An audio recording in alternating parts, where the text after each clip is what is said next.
الحمدللہ وحدہ لا شریک لہ والصلاۃ والسلام علی من لا نبی بعد۔ پارہ نمبر 23 سورہ یاسین۔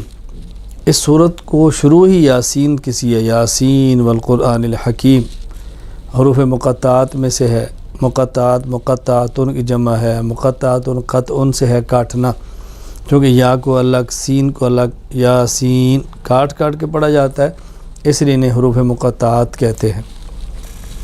اللہ تعالیٰ نے اس کے آغاز میں انبیاء علیہ السلام کا ذکر کیا ہے، 3 نبیوں کا ذکر ہے، پھر قوم کا ان کو نہ ماننا، جھگڑنا، اس پر پھر ایک امتی حبیب نجار جو اپنی قوم کو سمجھاتے ہیں ایک ایسے شخص ہے، اللہ کا نبی ہے، تم سے مطالبہ نہیں کرتا، تم کیوں اس کی بات نہیں مانتے؟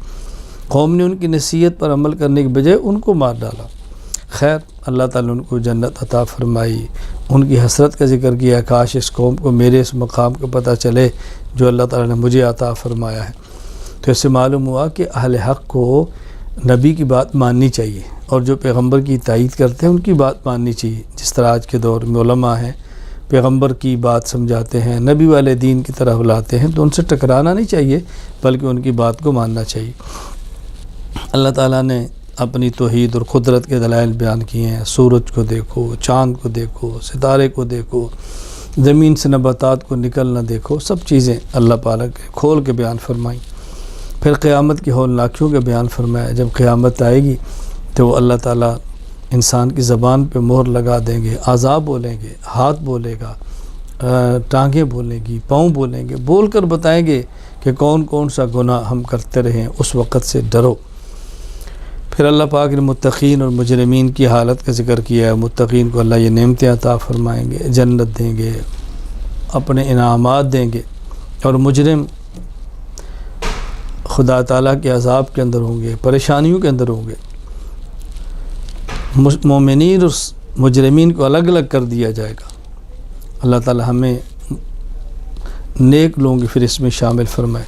پھر صورت کے آخر میں ابی بن خلف کا قصہ بیان کیا۔ کو ظالم اللہ کے نبی سے بات کہتا تھا، ہم ہڈیاں ہو جائیں گے، یہ دیکھو من یحیی العظام وہی رمیم، ہڈیاں ہو گئی ہیں، بوسیدہ ہیں، کون ان کو زندہ کرے گا؟ اللہ تعالیٰ نے فرمایا میرے پیغمبر ان کو سمجھاؤ، جس اللہ نے پہلے پیدا کیا وہی دوبارہ پیدا فرما دیں گے۔ اللہ کے لیے کیا مشکل ہے؟ وہ اللہ جو سبز درخت سے آگ پیدا کر سکتا ہے، کہ اس مردے کو دوبارہ زندہ نہیں کھڑا کر سکتے؟ یوں اللہ تعالیٰ نے بات کو سمجھایا۔ سورۃ الصافات، اس کا آغاز ہے والصافات صفا، ملائکہ جو صفیں باندھ کے کھڑے ہیں، یعنی اللہ تعالیٰ کے حکم کے سامنے ہر وقت تیار ہیں، تو اس لیے سورت کا آغاز والصافات اس لفظ سے ہو رہا ہے، تو سورت کا نام ہی سورۃ الصافات ہے۔ اس سورت میں اللہ تعالیٰ نے قیامت کے عقیدے کو پھر ذکر فرمایا ہے، بعث بعد الموت کا ذکر کیا ہے، دلائل سے بات سمجھائی ہے۔ مشرکین کہتے ہیں ہم کیسے؟ فرمایا تم بھی ہو، تمہارے آباء و اجداد، ہم سب کو کھڑا کریں گے۔ پھر اللہ تعالیٰ نے صورت میں جنتی اور جہنمیوں کا مکالمہ ذکر کیا ہے۔ جنتی جہنمیوں سے باتیں کریں گے، جہنم والے جنت والوں سے باتیں کریں گے، جنت والے جنت میں ہوں گے، جہنم والے جہنم میں ہوں گے۔ وہاں جہنمیوں کو اپنی حسرتیں ہوں گی، یا کاش ہم بات کو مان لیتے، یا کاش فلاں کی بد کی بات نہ مانتے، فلاں سے دوستی نہ کرتے، آج یہاں نہ پڑے ہوتے، لیکن اس رونے دھونے سے اب کچھ بھی نہیں ہوگا۔ پھر اللہ تعالیٰ نے اس صورت میں نوح علیہ السلام کا واقعہ بیان فرمایا۔ اللہ نے ان کو ماننے والوں کو نجات دی، نہ ماننے والوں کو تباہ و برباد کر دیا۔ حضرت ابراہیم خلیل اللہ کا واقعہ بیان کیا ہے، ان کے بیٹے اسماعیل کا ذکر کیا ہے کہ حضرت ابراہیم علیہ السلام کو خواب آئی ہے، بیٹے کو ذبح کر رہے ہیں، بیٹے سے پوچھا، بیٹے نے کہا ابا جی میں تیار ہوں۔ ابراہیم علیہ السلام نے اپنے بیٹے کی گردن پہ چھری چلائی ہے، اللہ نے بیٹے کو بچایا، اسماعیل علیہ السلام کو بچایا، ان کے بدلے میں جنت کا دمبا دیا، اور انعام میں اللہ تعالیٰ نے اس امتحان میں حضرت ابراہیم علیہ السلام کو کامیاب فرمایا۔ اللہ اکبر۔ فرمایا ہمارا مقصد تو بیٹے کو ذبح کرانا نہیں تھا، امتحان تھا۔ امتحان کا ہمارا یہ نہیں کہ اللہ کے علم میں نہیں، اللہ امتحان لے کر امت کو بتانا چاہتے میں نے جن کو اپنا خلیل بنایا، دیکھو میں جانتا ہوں اس قابل ہے کہ اس کو خلیل بنایا جائے، ہمارے ہر حکم پہ کیسے جان دیتے ہیں۔ خود کو میدان جہاد میں پیش کرنا آسان ہے، بیٹے کو ذبح کر دینا اس سے زیادہ مشکل ہے، اور ہمارے ابراہیم نے اس کو بھی کر کے دکھایا۔ حضرت موسیٰ علیہ السلام کا ذکر فرمایا، حضرت ہارون کا کیا ہے لیکن اختصار سے۔ حضرت الیاس کا ذکر کیا ہے، الیاسین مستقل بھی ہے، حضرت الیاس کا نام ہی الیاسین۔ حضرت لوط علیہ السلام کا ذکر فرمایا، پھر حضرت یونس علیہ السلام کا ذکر فرمایا۔ یونس علیہ السلام مچھلی کے پیٹ میں ہیں، تسبیح پڑی ہے، پھر مچھلی کے پیٹ سے نکلے ہیں اور کدو کی بیل کے نیچے ٹھہرے ہیں، اللہ نے وہاں انتظام فرمایا ان کے رہن سہن کا۔ حضرت یونس علیہ السلام یہ تسبیح نہ پڑھتے تو قیامت تک اس میں پڑے رہتے۔ ہمیں اس عبرت حاصل کرنی چاہیے، تسبیحات کا اہتمام کریں، استغفار کا اہتمام کریں، اللہ کی عظمت کے قائل ہوں۔ ہمیں یہ بات سمجھائی اللہ پاک نے نبیوں کے قصے اور واقعات کو بیان فرما۔ سورۃ صاد والقرآن ذی ذکر، کیونکہ سورت کے شروع میں حروف مقطعات میں سے ایک حرف صاد ہے، اس لیے سورت کا نام ہی سورہ صاد ہے۔ یہاں اللہ تعالیٰ نے مشرکین کی سرکشی کا ذکر کیا، مشرکین کی تکذیب بیان کی ہے۔ مشرکین کہتے تھے ہمارے پاس نبی بھیجتے ہیں تو انسانوں کیوں بھیجتے ہیں، کسی فرشتے کو بھیجیں۔ تم جب انسان ہو تو نبی انسان ہی آئے گا، انسان کی ضرورتیں انسان زیادہ سمجھتا ہے۔ تو اللہ تعالیٰ نبیوں کے واقعات بیان فرماتے ہیں اور مشرکین کی تردید فرما رہے ہیں۔ داؤد علیہ السلام کا ذکر کیا ہے، داؤد علیہ السلام کو اللہ نے خلافت دی ہے، نبوت کے منصب پر فائز ہے، ان پر بھی امتحان آئے لیکن امتحان میں کامیاب ہوئے۔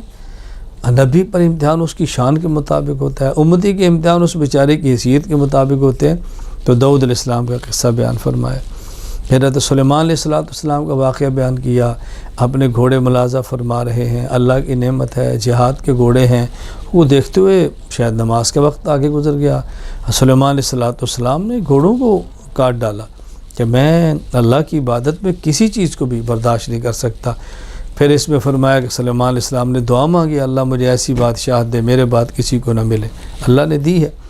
پھر حضرت ایوب علیہ السلام کا واقعہ بیان کیا۔ ایوب علیہ السلام بڑی آزمائش سے گزرے ہیں، بڑی بیماری سے گزرے ہیں، بڑی تکلیف سے گزرے ہیں، ان کی اہلیہ نے ان کا ساتھ دیا ہے۔ ایک وقت آیا اللہ پاک نے پھر صحت دی ہے، اولاد دی ہے، جو اللہ نے نعمتوں سے نوازا ہے۔ تو کبھی مشکل تکلیف آ جائے انسان برداشت کرے، اللہ سے تعلق کو مضبوط رکھے، یہ وقتی آزمائشیں ہوتی ہیں، گزر جاتی ہیں۔ تو اللہ نبیوں کے قصے بیان کرا فرما کے امت کو یہ باتیں سمجھا رہے۔ اللہ اکبر۔ پھر آگے بیان فرمایا کہ دیکھو پیغمبر کے ذمہ کام سمجھانا ہے، منوانا نہیں ہے۔ انما انا منذر، منوانا نہیں ہے، سمجھانا ہے۔ نبی کہہ رہے میں تم سے پیسے نہیں مانگتا، اجرت نہیں مانگتا، میں مشرکین سے کوئی چیزیں نہیں مانگتا۔ ہاں یا یہ مسئلہ یاد رکھیں، اہل علم متقی اور علماء اپنوں سے کوئی چیز لیں یہ الگ چیز ہے، اور غیر سے لیں الگ چیز ہے۔ پیغمبر کفار سے فرماتے تھے کہ میں تم سے کسی چیز کا مطالبہ نہیں کرتا۔ یہ میں نے اس لیے کہا کہ بعض لوگ اس کو بطور دلیل کے پیش کرتے ہیں کہ یہ دین پڑھانے والے کی اجرت لینا جائز نہیں، اس مسئلے کا اس آیت سے کوئی تعلق نہیں ہے۔ پیغمبر غیروں کو کہہ رہا ہے، اور آج بھی دین کا کام کرنے والے غیروں سے تو کبھی بھی نہیں کہتے کہ ہمیں کوئی چیز دے دو۔ اللہ تعالیٰ دین سمجھنے کی توفیق عطا فرمائے۔ سورۃ الزمر، اس کے آغاز میں اللہ تعالیٰ نے عقیدہ توحید کو بیان فرمایا ہے اور اس پر دلائل بیان فرمائے۔ موحد اور مشرک کی مثال اللہ نے سورت میں آخر میں بڑی وضاحت سے بیان فرمائی۔ اللہ اکبر۔ فرمایا مشرک اس غلام کی طرح ہے جس کے آقا کئی ہوں، اور مومن موحد اس غلام کی طرح جس کا مالک صرف ایک ہو۔ ایک مالک کو جا اور کئی مالک کو جا، تو مثال دے کر بات سمجھائی ہے کہ شرک سے بچو اور توحید کو اختیار کرو۔ اللہ تعالیٰ نے اس مثال کو بیان فرما کے یہاں پر پارے کا خاتمہ فرمایا ہے۔ اللہ تعالیٰ ہمیں شرک سے محفوظ رکھے اور توحید کی نعمت عطا فرمائے، باغیوں کی صفوں سے محفوظ رکھے اور اپنی اطاعت کرنے والوں میں شامل فرمائے۔ اللہ تعالیٰ تمام انبیاء پر ایمان لانے کی توفیق عطا فرمائے۔ وآخر دعوانا الحمد للہ رب العالمین۔